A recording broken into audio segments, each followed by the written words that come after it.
बताया हमने दादा को कि कल रात को बड़ी मस्जिद मदनपुरा के अंदर पुलिस आ गई। पुलिस पूरा वहाँ पे अफरा तफरी का माहौल हो गया। लॉ एंड ऑर्डर सिचुएशन खराब हो सकता था अगर आप इस तरह से धांधली दादागिरी करेंगे। अस्सलाम वालेकुम रहमतुल्लाहि व बरकातुहू। जी हाँ नाजरीन, मैं एहतिशाम निज़ामी कासमी। आज 25 जून 2025 बरोज़ बुध है। नाजरीन, इस वक्त की दो बड़ी ख़बर आपके साथ शेयर कर रहे हैं।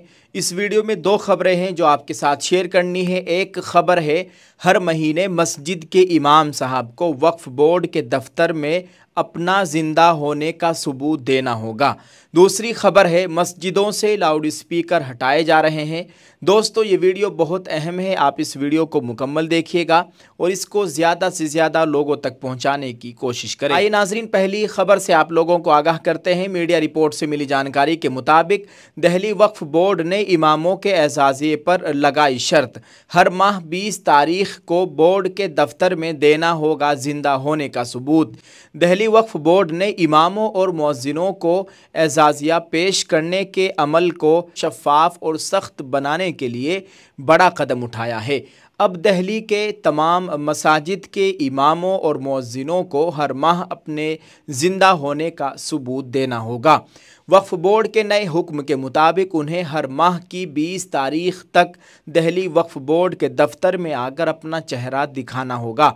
उनकी हाज़िरी पंचिंग मशीन के ज़रिए से दर्ज की जाएगी, जिससे ये यकीनी बनाया जा सके कि एजाज़िया सही शख्स को ही मिले। ये फ़ैसला तब लिया गया जब कुछ ऐसे मामले सामने आए कि इंतकाल के बाद भी मुतल्लिका अइम्मा या मुअज्जिनीन के बैंक खातों में एजाज़िये की रकम ट्रांसफ़र होती रही। वक्फ बोर्ड की जानिब से की गई तहकीकात में पता चला कि 4 से 5 इमामों के खातों में उनके इंतकाल के बाद भी कुछ माह तक उनकी रकम ट्रांसफ़र होती रही। दिल्ली वक्फ बोर्ड अब इस रकम की वसूली उनके अहल खाना से करने की तैयारी कर रहा है। पहले ये इंतज़ाम था कि इमामों और मुअज्जिनों को साल में एक बार ही अपने ज़िंदा होने का सबूत देना होता था, लेकिन अब इस गड़बड़ी के बाद इसे हर माह ज़रूरी करार दिया गया है। फ़िलहाल दिल्ली में 185 इमाम और 59 मुअज्जिन हैं जो इस नए कानून के तहत आएंगे। वक्फ बोर्ड ने वाज़ेह कर दिया है कि बग़ैर सबूत के अब किसी को भी तनख्वाह नहीं मिलेगी, एजाज़िया नहीं मिलेगा।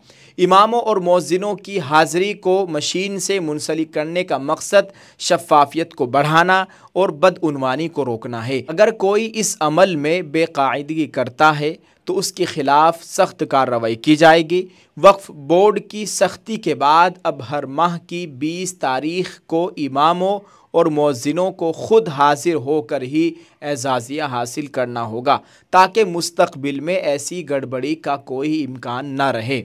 नाज़रीन, आप इस ख़बर के ताल्लुक़ से क्या कहेंगे? कमेंट में अपनी राय ज़रूर पेश करो और इसको शेयर कर दीजिए। आइए दोस्तों, दूसरी ख़बर से आप लोगों को आगाह किया जा रहा है।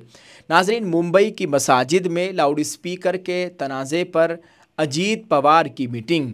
महाराष्ट्र के नायब वज़ीर आला और एनसीपी लीडर अजीत पवार ने आज बुध के रोज़ मुंबई के एक गेस्ट हाउस में एक अहम मीटिंग की सदारत की, ताकि मुंबई में मसाजिद से लाउड स्पीकर हटाए जाने के बढ़ते हुए तनाज़े पर पैदा खदशात को दूर किया जा सके। नाज़रीन, आपको बताएं कि इस मीटिंग में रियासती डायरेक्टर जनरल ऑफ पुलिस रश्मि शुक्ला और मुंबई पुलिस कमिश्नर देवन भारती के अलावा कई सरकर्दा मुस्लिम रहनुमा और अरकान असम्बली शरीक हुए, जिनमें नवाब मलिक, ज़ीशान सिद्दीकी, अबू आसिम आज़मी, वारिस पठान, सना मलिक, जलालुद्दीन और सिद्धार्थ काम्बले शामिल थे।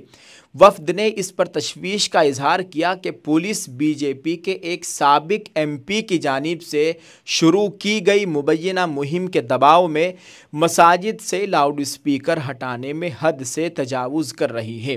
कायदीन का कहना था कि अज़ान का मसला कोई नया नहीं, बल्कि नस्लों से पुरअमन तौर पर जारी है।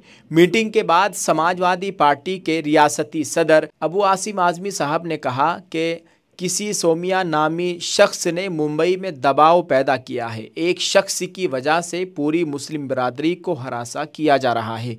उन्होंने मज़ीद बताया कि तमाम फ़रीक़ैन की बातें सुनी गई और कमिश्नर और डीजीपी दोनों मौजूद थे।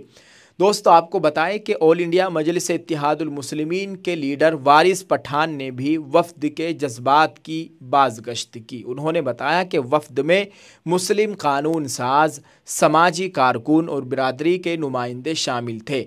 वारिस पठान साहब ने कहा कि हमने ये मसला उठाया कि पुलिस मसाजिद से लाउड स्पीकर ज़बरदस्ती हटा रही है और कोई कार्रवाई किए बगैर नोटिस जारी कर रही है, जिससे शहर में गैर ज़रूरी कशीदगी पैदा हो रही है। जुनूबी मुंबई की मुस्लिम तंजीमों ने भी अजीत पवार से मुलाकात की और अपने तहफ़्फ़ुज़ात पेश किए। तंजीमों ने निशानदही की कि लाउड स्पीकर हटाने का कोई अदालती हुक्म मौजूद नहीं है, बल्कि कार्रवाई सिर्फ उस वक्त की जा सकती है जब खिलाफ वर्जी साबित हो, जैसे नोटिस देना या लाइसेंस मनसूख करना। इसके बावजूद पुलिस बग़ैर किसी मुकम्मल तस्दीक के निज़ाम को ख़त्म कर रही है।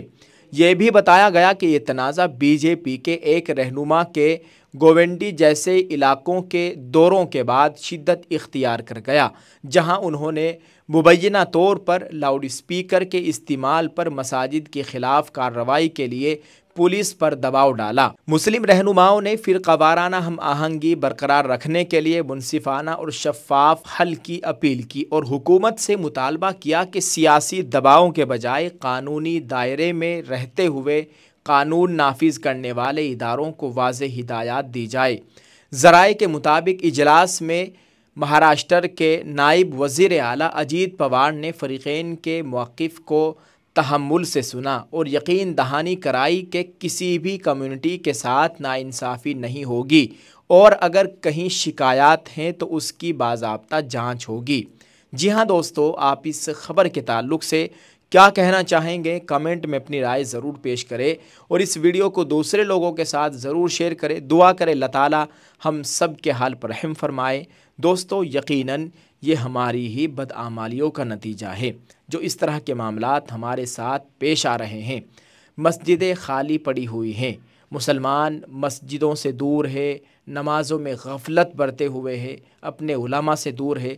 फिर इस तरह के वाक़यात हमारे साथ नहीं होंगे तो किसके साथ होंगे। अल्लाह ताला हम सब के हाल पर रहम फरमाए। आप सब से अपील है, दुआ कीजिए अल्लाह ताला हम सब को 5 वक्त बाजमात नमाज अदा करने की तौफ़ीक़ अता फ़रमाए, अपनी मजहबी इबादत गाहों को आबाद करने की तौफ़ीक़ अता फ़रमाए, आमीन। इस वीडियो के कमेंट में दोस्तों एक प्यारा सा दुआया जुमला ज़रूर लिखिएगा और दूसरे लोगों के साथ ज़रूर शेयर करें। जज़ाकल्लाह। अल्लाह ताला हम सब का हामी नासिर हो, आमीन। अस्सलामु अलैकुम रहमतुल्लाहि व बरकातुहू। पार्टी डेलीगेशन महाराष्ट्र के डेप्यूटी सीएम अजीत दादा पवार से मुलाकात की। ये था जो मुंबई के अंदर लाउड स्पीकर जो निकलवा रहे हैं मस्जिदों में से भोंगे, उसके ताल्लुक से मुलाकात की और अजीत दादा को हमने समझाया कि दादा इस तरह से चल रहा है कि मस्जिदों के अंदर आके पुलिस वाले ये सब कर रहे हैं, लाउड स्पीकर निकलवा रहे हैं, जबकि सुप्रीम कोर्ट का डायरेक्शन है डेसिमल लेवल्स के ऊपर। हमारी सारी बातें सुनी है दादा ने, उनका कमिश्नर साहब भी थे, डीजी मैडम भी थी, सबको सुना पेशेंटली। हमने हमारी बात रखी और हमको उम्मीद है कि सरकार इसमें जल्दी से जल्दी कार्रवाई करेगी और हमारे पक्ष के अंदर जो भी बेहतर होगा वो सरकार करेगी। वो बताया हमने दादा को कि कल रात को बड़ी मस्जिद मदनपुरा के अंदर पुलिस आ गई, पुलिस पूरा वहाँ पे अफरा तफरी का माहौल हो गया, लॉ एंड ऑर्डर सिचुएशन खराब हो सकता था अगर आप इस तरह से धांधली दादागिरी करेंगे। तो उन्होंने स्पष्टीकरण दिया है कि नहीं, उनको बोला गया था कि आप निकाल दो और नहीं निकालने की वजह से फिर ये सब हुआ है। लेकिन हम तो देखो चाहते हैं कि लॉ एंड ऑर्डर मेंटेन रहे पूरे महाराष्ट्र में, पूरे देश में शांति बनी रहे और प्यार से। देखिए इतने बरसों से अजान हो रही है, 1400 साल से अजानें दी जा रही है, लाउड स्पीकर लगे हुए हैं, सब ये हमारे देश की सेक्युलरिज्म का तो यही तो सबूत है ना। हिंदू मुस्लिम सिख ईसाई हम सब मिलके एक साथ सब त्योहार बनाते हैं, सब फेस्टिवल एंजॉय करते हैं। अब लाउड स्पीकर के ऊपर ही आपको सिर्फ प्रॉब्लम है, सिर्फ अजान से ही तकलीफ है क्या? तो नहीं, अभी पुलिस हमने रख दी अपनी बात, अब जो सरकार फैसला करेगी हमको, लेकिन उम्मीद है सरकार से, हमको उम्मीद है कोर्टों से कि न्याय होगा हमारे साथ और हमको भी अजान देने की परवानगी मिलेगी। पुलिस प्रशासन ने सुना है, उन्होंने कहा है कि हमारा जो आदेश था वो हम देखेंगे, हमने आदेश निकाला है और मंदिरों पे, गुरुद्वाराओं के ऊपर सब पे निकाला है। अब उसके बाद हमने हमारी बात रखी है जो भी हमको बोलना था। अब इसके ऊपर जो भी प्रशासन फैसला लेगा हमको यकीन हमारे फेवर में करेगा, नहीं तो कोर्ट का दरवाजा खटखटाएंगे। आदमी साहब बोले